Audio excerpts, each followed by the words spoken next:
Good afternoon to you. Happy Thursday to you. It is June 12th at 2:14 p.m. I trimmed my beard a little bit. It's summertime, so I went for it. Hope you're doing well. Hope your afternoon is going well. And Ryan Lewis is first. I gave him the nod since he jumped on early. I'm going to talk about a few things. One omission that I had in my last stream that I was called on, and I should have been called upon, and I wanted to address that. Talk a little bit about the Pacers today, how the Pacers can teach our Boilers a thing or two. Going to talk a little bit about the IndyCar schedule. Going to talk about the death of a member of the Purdue basketball family. That's where I screwed up. And whatever you have to talk about as well.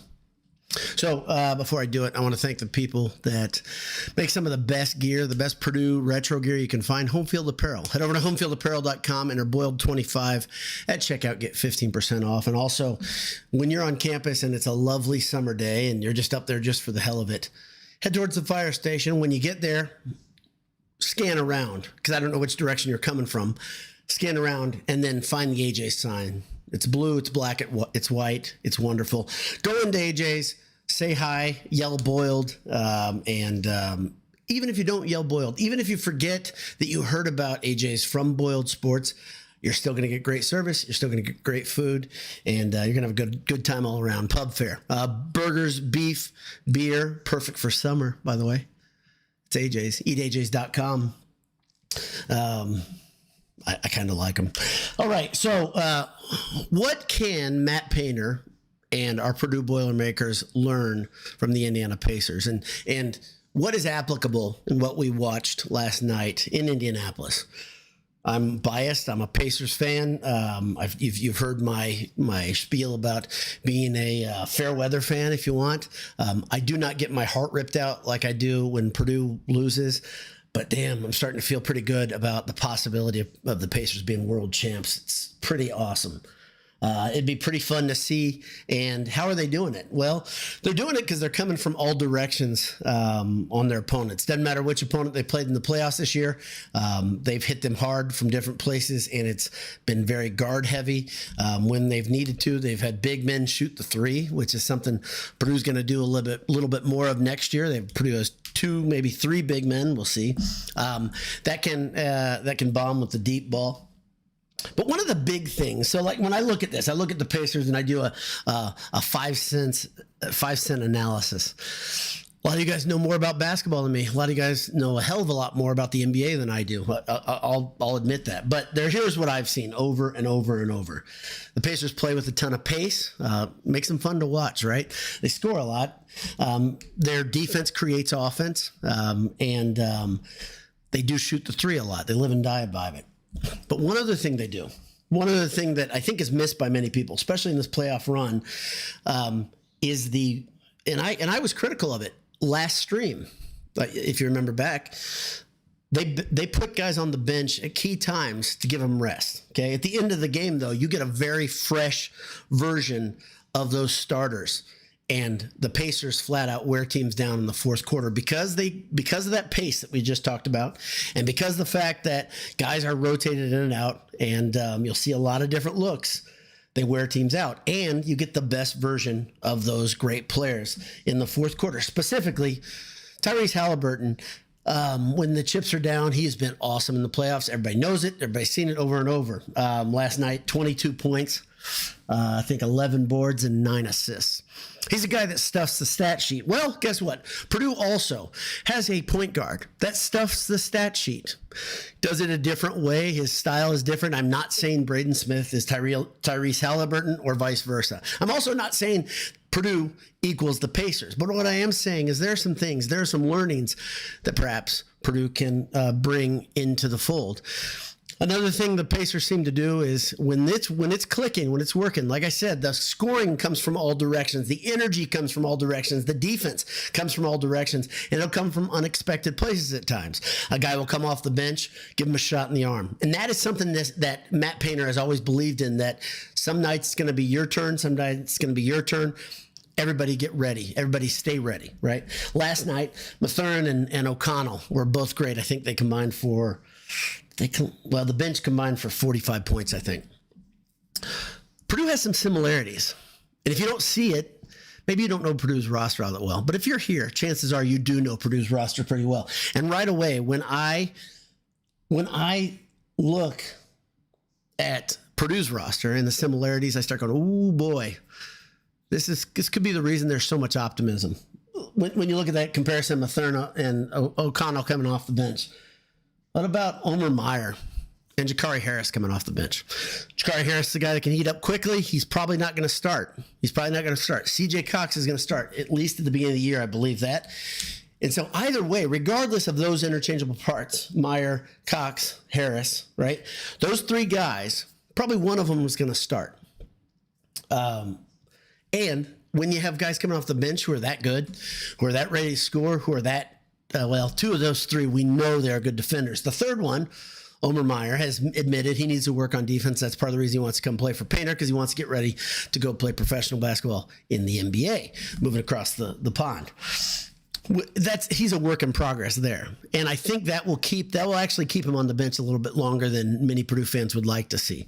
So that's a big part of the equation, though. If Painter goes to the bench, does he get the production? This last year, it didn't really happen all that well, right? You had a lot of guys learning their roles, a lot of freshmen playing a significant amount of minutes that maybe have been rushed into duty a little bit.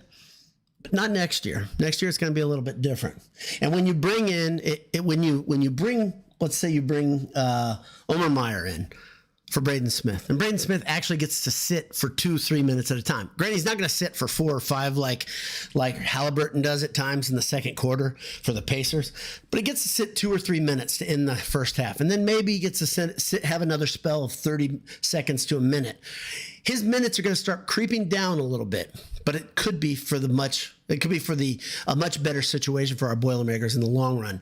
Smith keeping his mileage low and being fresh in those closing minutes. He's clutch as hell. He can make big plays, and he's going to make more of them when his legs are fresh. So that's the first thing I want to talk about, is the comparison of the Pacers and our Boilermakers.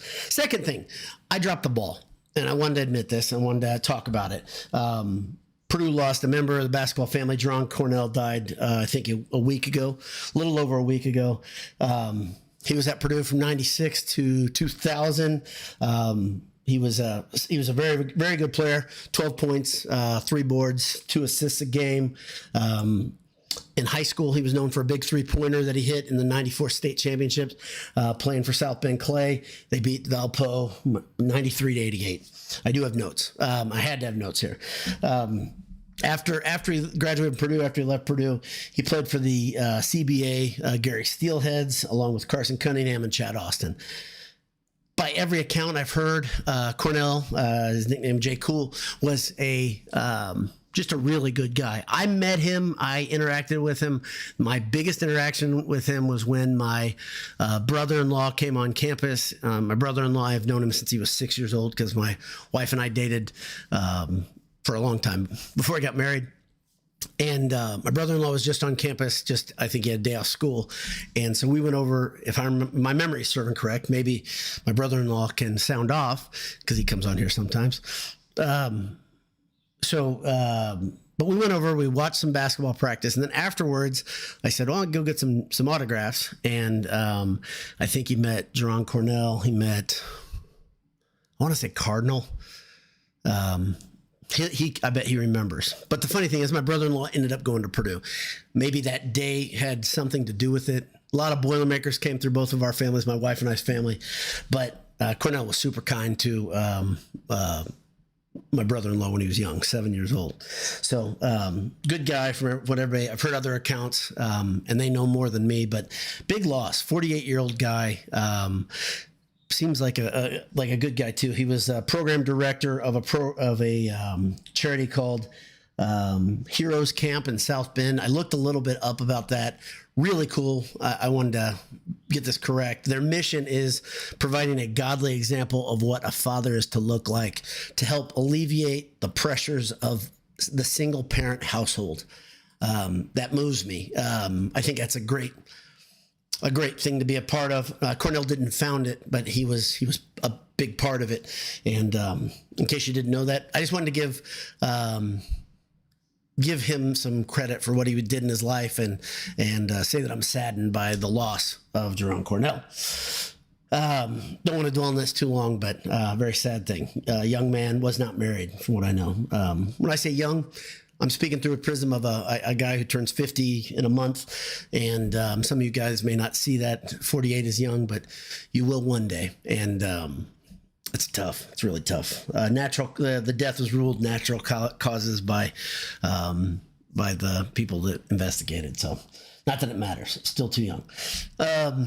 Finally, wanted to talk a little bit about the sports week in Indianapolis, Central Indiana. If you're an IndyCar fan, you know that IndyCar is going to the St. Louis area, Madison, Illinois, for the Bommarito Auto Group 500. This is generally a fun race, and I think this year will be no exception. Kyle Kirkwood won the last race, and Alexander Palou is still dominating, still in the driver's seat. That will be an 8 p.m. start for that race on Saturday. But before that, the Pacers will play game 4 down at Gainbridge, and that'll be fun. That's an 8:30 tip-off for that one. Pretty damn good weekend here in Indianapolis, and it continues. This has been a great sports run for someone like me who believes the doldrums start when the NCAA tournament ends, or maybe you get a little bit, get a little bump with the Masters and the Indy 500, but this has been pretty consistent, pretty fun. I think even the most negative, the most college-centric person out there, college sports-centric person out there, which many of you are, would say, yeah, that's been pretty entertaining. And that's what this is all about in the summer. Let's get through it to get to fall, get to football. So that's about all I've got, I think. Making sure. Yeah, that's all I've got. There's a couple of you guys on here. Ryan Lewis is first still. Zach Welch says, "Go Sirs." Got to tell you, I hate that phrase. And it's okay. Everybody likes it except for me, and I'm just an old curmudgeon on that. But anyway, playing a beautiful brand of basketball, I agree. And I hope Purdue is watching the connectivity on defense. Yeah, they're really, really good on defense. When they're clicking, they are awesome. When they're not clicking, it looks broken, and it can happen pretty quickly, right? I think we've seen OKC has gotten them out of their comfort zone a couple times and shown that they're really, really good. If you've seen this, the teams that are up or are tied 1-1 when they win the second game at home, 80% chance of winning the series, according to a couple things I've seen. So that's not 100%. It doesn't feel secure to me as somebody who has rooting interest for the Pacers, but it's pretty good to know there's some statistical backing for the Pacers being favored from here out. Zach continues, Purdue can win a national title with a connected defense. Pacers are proving it. Yeah, and the similarities, one big thing that the Pacers have that Purdue really didn't have as a rim protector last year. Miles Turner, man, did he prove his worth last night defensively. Chet Holmgren, time and time again. I swear he got blocked twice on one possession by Turner. And it was got blocked. And then 2 possessions later, Holmgren tried him again. And Miles Turner rejected him twice on the same possession that time. And I was like, all right, I guess this whole thing of having a shot blocker really, really helps. We knew that already. Purdue fans knew it, and Purdue really didn't have any of that last year. Purdue had no rim protector. Next year, they're going to have a very, very good rim protector, and they're going to have a different sort of rim protection, too, with Clough behind Jacobson. So it's things look pretty good if you're a Boiler fan right now. Greg Manis, hello. How are you, sir? Zach Welch continues. Such a good point about the bench impact. That is going to be a key with Purdue's season. Pacers have bought into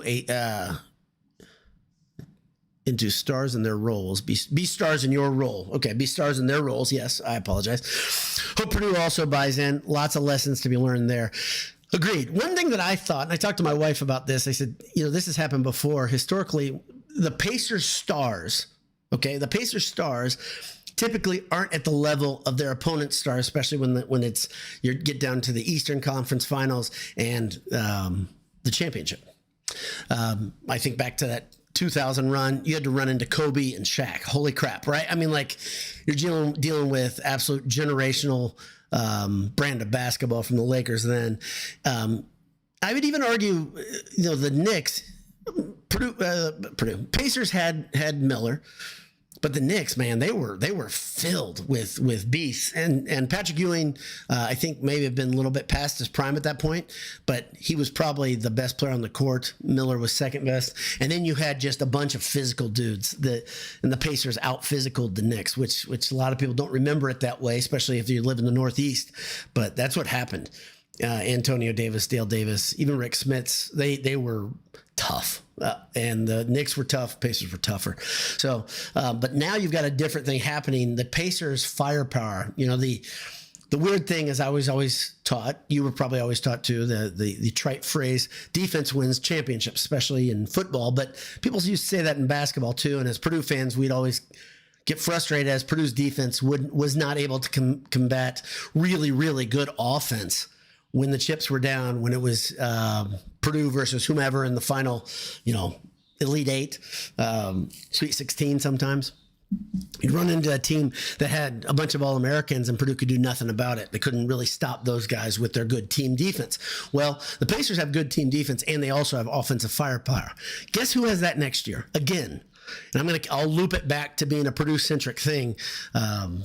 Boy, there's lots of reasons to be excited. Greg Manis says, 48, talking about Cornell, always hits close when when it is someone on campus right around when you were a couple years younger too.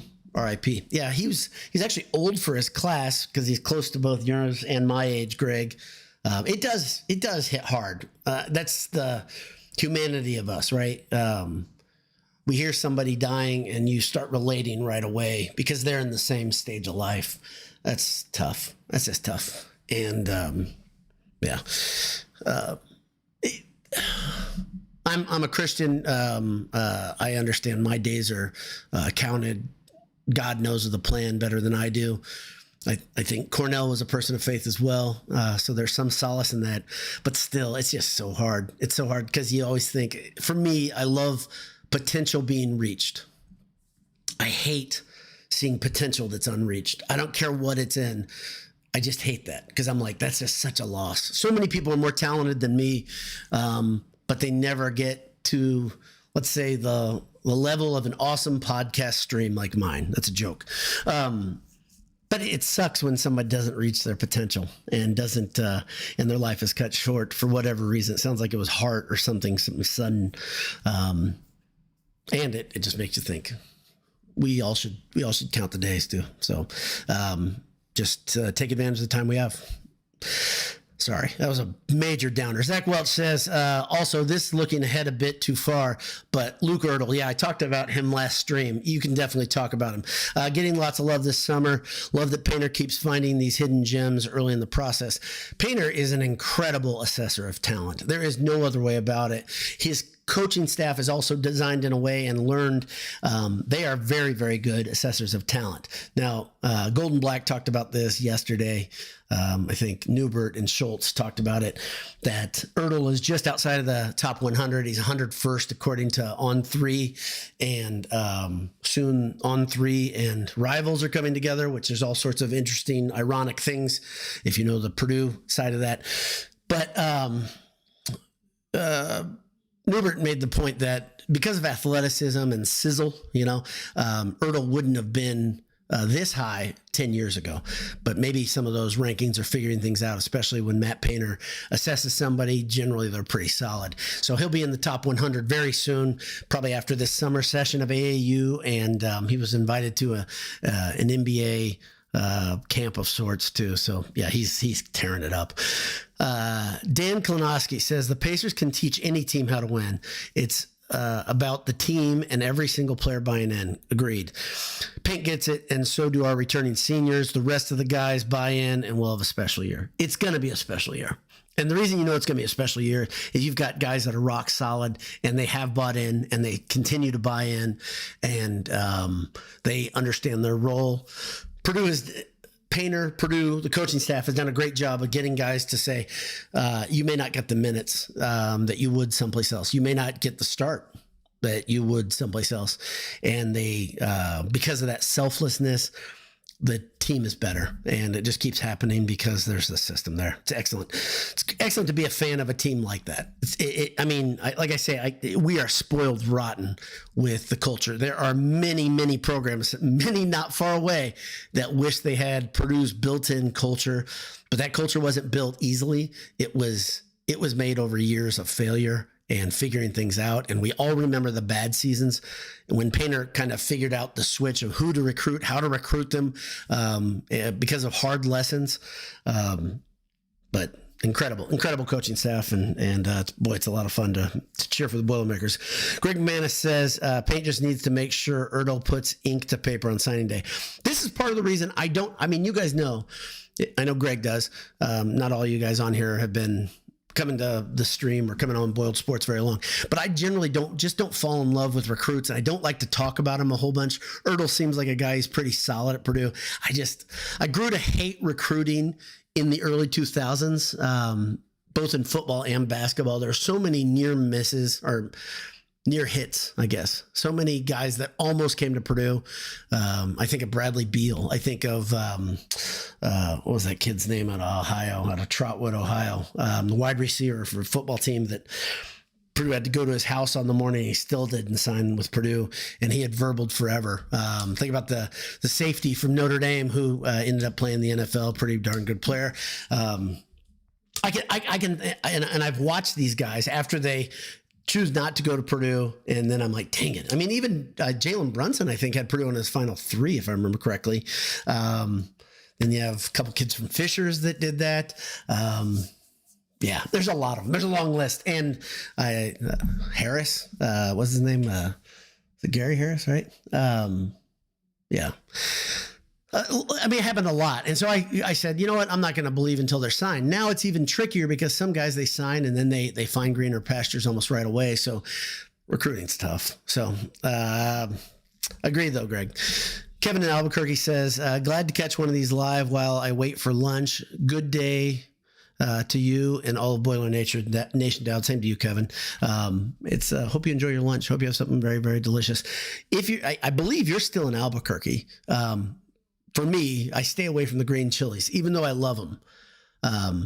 It creates problems, especially for the afternoon at work. I'm not going to expound anymore.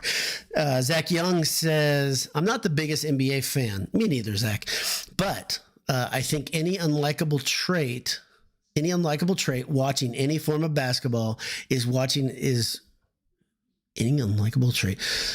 form of basketball is watching a team like the Thunder look for foul calls every possession. Yeah, it is. That's a very tough to watch thing. We saw that again with Brunson and the Knicks, how he does the head flop thing who was the Ohio State point guard used to do that. It's just tough to watch. And when the refs are buying in, it's even tougher. I said this to my son. I said, if they call the NBA has an initiative to just let the game be played in a way that is conducive to basketball and movement, meaning you call fouls when they're legit.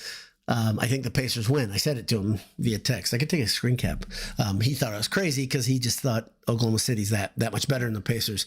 But the way they're calling it looks to me like, and the way the Pacers play, it's more of a struggle for Oklahoma City than they thought it was going to be, and hope the struggle continues. John Roberts says, is it normal to offer incoming high school sophomores? Some news on Paint making an offer. Yeah, normal. What's normal? Yes, many guys sophomores do get offered, especially if there's kind of a relationship and a belief in the person. I don't remember Paint doing that very often, but if you go way back, Bobby Knight offered freshmen in high school, and Gene Cady offered Glenn Robinson supposedly when he was an 8th grader. So is it normal? No. Does it happen? Yes, it happens. It's happened for a long time. So, yeah, I think Damon Bailey was offered as a either 8th grader or freshman by Bobby Knight. So Yeah, it happens. I don't know. I don't know the case you're referencing though. Greg Manis says John depends on the sophomore. Can be heavy if they're highly touted. Yeah, it happens. So I don't know who it is. I do know that Purdue needs one thing as a basketball program. They got the Final Four. They got to the championship. They need to get the championship. Then a very interesting era will be entered as Purdue basketball fans, where you say Purdue. And I'm acting like it's going to happen. It's not. There's no guarantee. There's no guarantee. But it feels like they're edging closer and closer and closer to a national championship and to silencing a lot of the criticism of Purdue basketball that you could say is legit. A program as good as Purdue not having a national championship is a fair criticism. I mean that. Purdue's been very, very good. Brian Newbert talked about the NCAA tournament being the most illegitimate, I think he said, I don't want to misquote, but he called it, I think, the most illegitimate championship in all of major sports because of the randomness of it. I would argue, and Anisha said this too, and I would argue that that's not true. And the reason I say that's not true is look at the consistency with the truly great programs.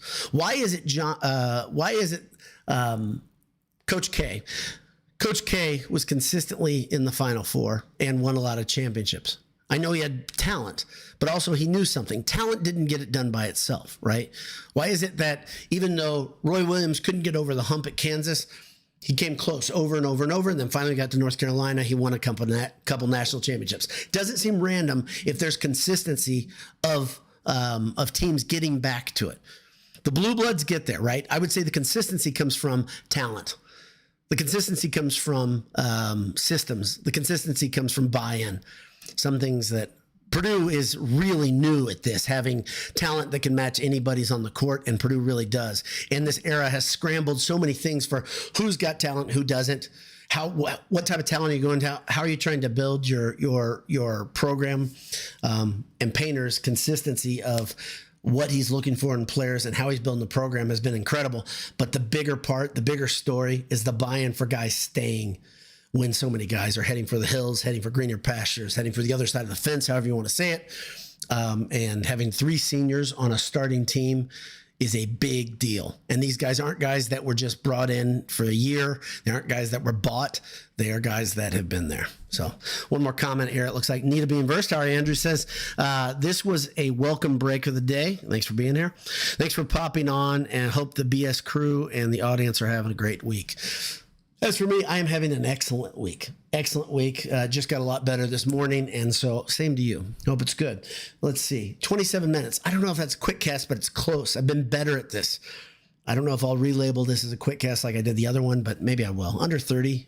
That's pretty quick for me. I talk a lot. So Michael Parker says, random hoops question. Assuming we have another All-American on the squad this upcoming season, there will be another All-American on the squad. Will the streak continue in 26-27? Yes. I see there are many options myself, many options for who could be the All-American in 26-27. And I don't think I'm putting pie in the sky type things. So yeah, I think the streak will continue. The question is, who will it be? Who will stay? Will Purdue continue this incredible run of keeping teams together, keeping guys on campus for multiple years, as other teams have left, even as we saw 2 guys leave this year who were both potential starters. But yes, I think there'll be another All-American, and this is an incredible run. Make no bones about it. By the way, I saw something on YouTube that I suggest you look up, just because it's super interesting. I learned a bunch too. Look up on YouTube 3-73 Pacers, okay? Pacers won 3 ABA championships. The third was in 73 versus the Kentucky Colonels. The reason this is noteworthy to you as a Purdue fan, Rick Mount played a big part of this, and I should have known that because I knew he played for the Colonels, but he plays a big part, and it was a pivotal part. He got in, nearly got in a fight. Well, it was a fight, and they have it on the video there. It's very good to watch. It's very interesting watching the style of play, but the really cool takeaway was right before the half in game 3 of a 7-game series versus the Colonels, Pacers versus Colonels. The really interesting thing is Slick Leonard gets thrown out of the game, and then the Pacers have a guy who is a player coached the second half of the game. I don't think I've ever seen that. I don't know how common that was in the 70s. This is before I was born. I was born in 75. Very, very interesting. 3-73 Pacers. Just look that up on YouTube. It's extremely entertaining. The fashion's entertaining. I love the Pacers uniforms back then. I thought they were very, very cool. I have my attachment. I actually watched it because I wanted to see somebody on there that I've talked about who he wasn't on the video. But yeah, very, very cool. Very worth your time. I think it's like 20 minutes long. But Rick Mount is front and center on that. Karen Grulock. Karen is the person who brought my mistake, not mentioning Geron Cornell. So thank you, Karen, for bringing that up. And if you just tuned in, you can go back and watch my, I don't know if it's much of a tribute just because, but I did want to mention Geron Cornell. Jay Westfall says, Billy Keller. Yeah, Billy Keller, another Boilermaker. And actually, I'll tell you something about Billy Keller, my connection. I think this is cool. But because of my connection to the Pacers, I used to ride on Billy Keller's shoulders around at a 4th of July party every year. I was really little when I was young. And Billy Keller's not the biggest guy, but he and my dad were kind of buddies because of this connection to the Pacers. And there's pictures of me riding on Billy Keller's shoulders. So I saw Billy Keller one time as an adult, and I said hi to him and told him who I was in relation to the Pacers and also George McGinnis too. But yeah, Billy Keller, great Boilermaker, another one. So yeah, pretty cool. Those teams are pretty fun to watch. So good mention, Jay. Good stuff. So thanks to everybody for tuning in. Now it is officially not a quick cast. I will not relabel it a quick cast. But thank you all for tuning in. Fun conversation as always. God bless you. Hammer down. We'll talk to you soon. See you.